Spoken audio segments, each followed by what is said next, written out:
Hey, how are you? Yeah, very well. Nice to see you again. And you too. The first thing I want to ask you is, you are such a busy person, a full-time GP, you're always on our tellies, and you've got Mama Khan duties. So how did you find the time to write this novel, How Not to Have an Arranged Marriage? Well, it took me 3 years to write this book, and I was just kind of squirreling away on evenings and weekends after work, if I had the energy to do it, if I didn't have to go around to my mum's.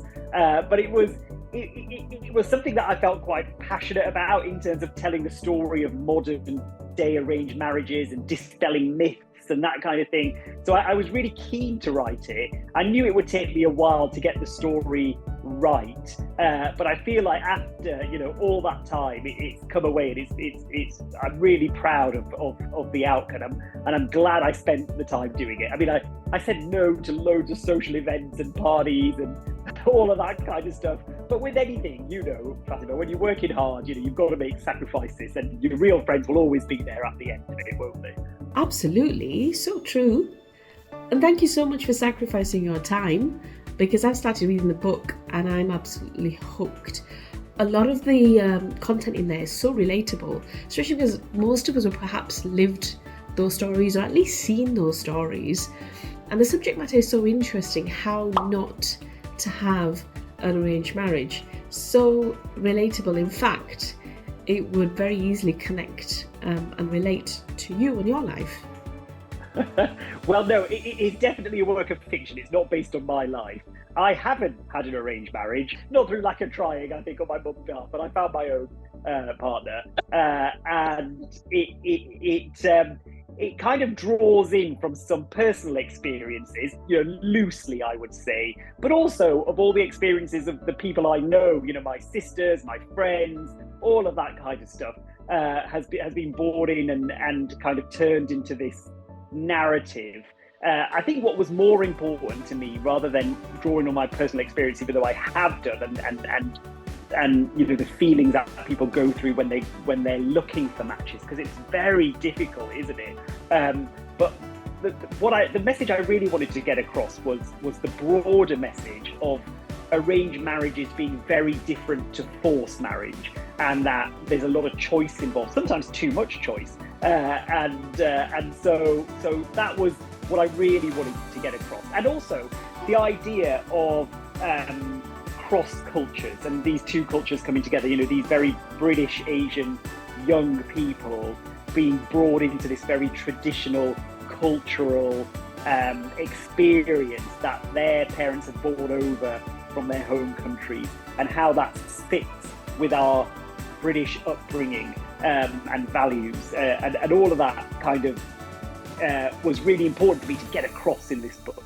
Now, you refer to the fact that there was a reason why you chose to write this book, you chose this particular subject, and that there was a message you wanted to convey through this book. And that's quite apparent when you start reading it. There's references to racism, identity, representation, and so on. Do you think that by putting or writing about these kind of subjects or topics through fictional matter can have more impact on people? Yeah, I think so. I mean, the book is essentially it's a cultural romantic comedy, so there's a lot of humour in there. But I think interwoven through that, and this is the way I think it works, is the idea of racism and anti-racism. Also, kind of the ideas of people from historically marginalised background finding it difficult to progress through work and getting promoted compared to their white counterparts. Colourism is described in there as well, and how different that is for women compared to men, particularly during the arranged marriage process, where nobody seems to care what colour or how dark or light a man's skin is, but they do care with women.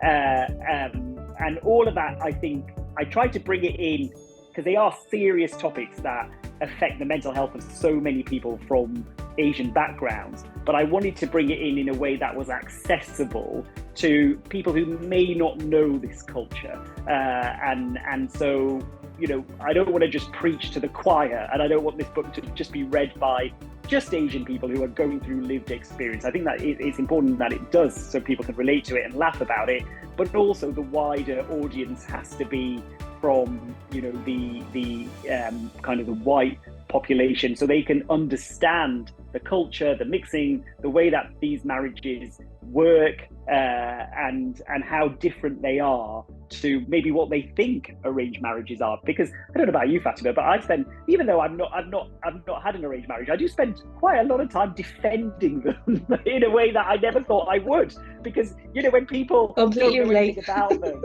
yeah, they don't know anything about it, so they've got these preconceptions, and then you have to kind of correct them, and then you're like, well, I'm defending something that I don't have a lived experience of myself, but it's really important to my culture. And I think that's true for lots of things when it comes to cultural stuff.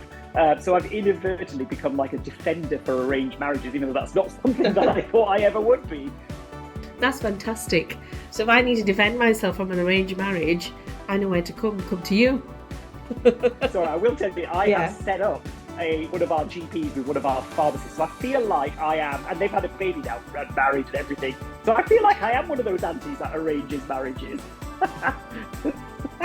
I'm really proud of it. I've got that feeling. I want more of it now. Wow, yes, definitely another job. Yeah. Now I understand why these aunties interfere all the time, because you do get a high when it works.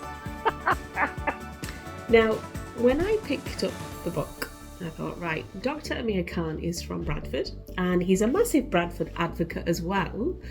So when I started reading it, I thought the family would be from Bradford, but they're not.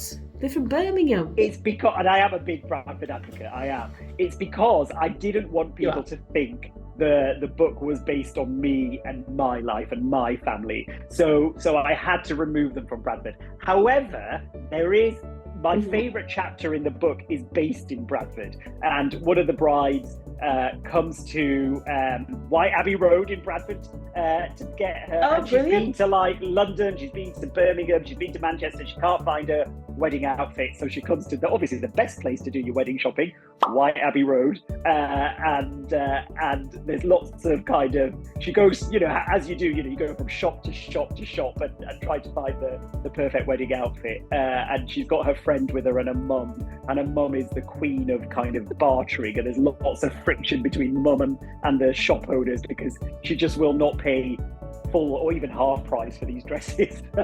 So and that is my favourite thing, and that's the favourite thing in the whole book, is that chapter while they're trying to find the bride wants something that's a little bit low cut and a little bit backless. Well, the mum is having none of that as well. So it's so there is a chapter based in Bradford, and it's my favourite chapter in the whole book. You've just saved yourself there. Brilliant.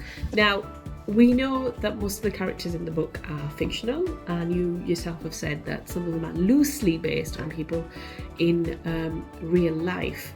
Now, one of my favourite characters in the book is Feroza, and when you read about her, or when you read the book, you instantly connect and think of Mama Khan. And we get to know that she is loosely based on Mama Khan, especially with the way she spoils her kids and, you know, likes to feed them and things like that.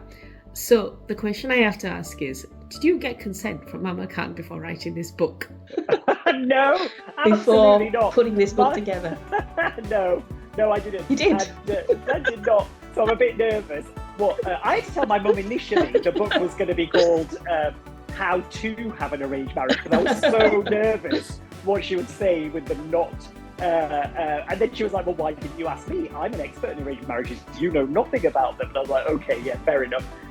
But no, I agree. My favourite character is the mum Feroza in there as well. She was just so easy to write, probably because I know the character so well. But also, she's not just my mum. I feel like she's every Pakistani or Indian mum or auntie out there. Really kind of that friendly rivalry she has with other aunties. that kind of one-upmanship she needs to have, how protective she is over her son and a daughter, and all of that kind of that mama bear kind of character, but very, very South Asian. And I loved writing it. She has all the best lines. And I feel like these aunties, they can get away with saying anything because they're like aunties, aren't they? They can tell you like you're too dark or you're too fat or anything like that. And they could just get away with it. And I felt it was really freeing for me to be able to write a character like that. I think, well, she can just get away with anything because aunties always do, don't they? Totally, and that's what makes the character so relatable, because we all know, we all have people with these characteristics or these traits in real life, and like you said, there's so many antigens that we can easily find in our real worlds. So obviously, you know, you've mentioned that you want this book now to reach wider audiences, but what other expectations do you have now that the book's out in all good bookshops? Well, you know, I don't want to have massive expectations for it. As long as people read it and enjoy it and can take something away from it, and perhaps, you know, the key thing here is choice. With arranged marriages, it's like another option, and I want people to realize that, you know, a lot of people from all cultures rely on algorithms and computer programs to help them find a match on apps and that kind of thing, and that seems to be okay. But then the idea of someone who knows you and loves you and wants the best for you trying to find you a match doesn't seem to be okay, and I find that really weird, that kind of balance. And so what I want from this book really is for people to go away and go, okay, so I didn't really understand arranged marriages. Now that I do, you know, they might not be for me, but I understand why certain cultures do them. Or actually, why aren't we doing them? Because you hear about people saying to their best mate, you know, if I'm not married by 30 or 40, I'll marry you. Well, why not just say, well, if I'm not married by 30 or 40, mum, hook me up. So would you ask Mama Khan to do that for you? Hook me up? I think if I was still single and I had no other options, I probably would. Yeah, I probably would, because you know what? She's got contacts. She's got contacts. So you never know what she might turn up. Yeah. So obviously in the novel we get to know a lot about your character's likes and dislikes. However, we want to know what the author is all about. So we want to ask you some personal questions and find out a bit more about you. So are you ready for my questions? Right, first one, what's your favourite curry?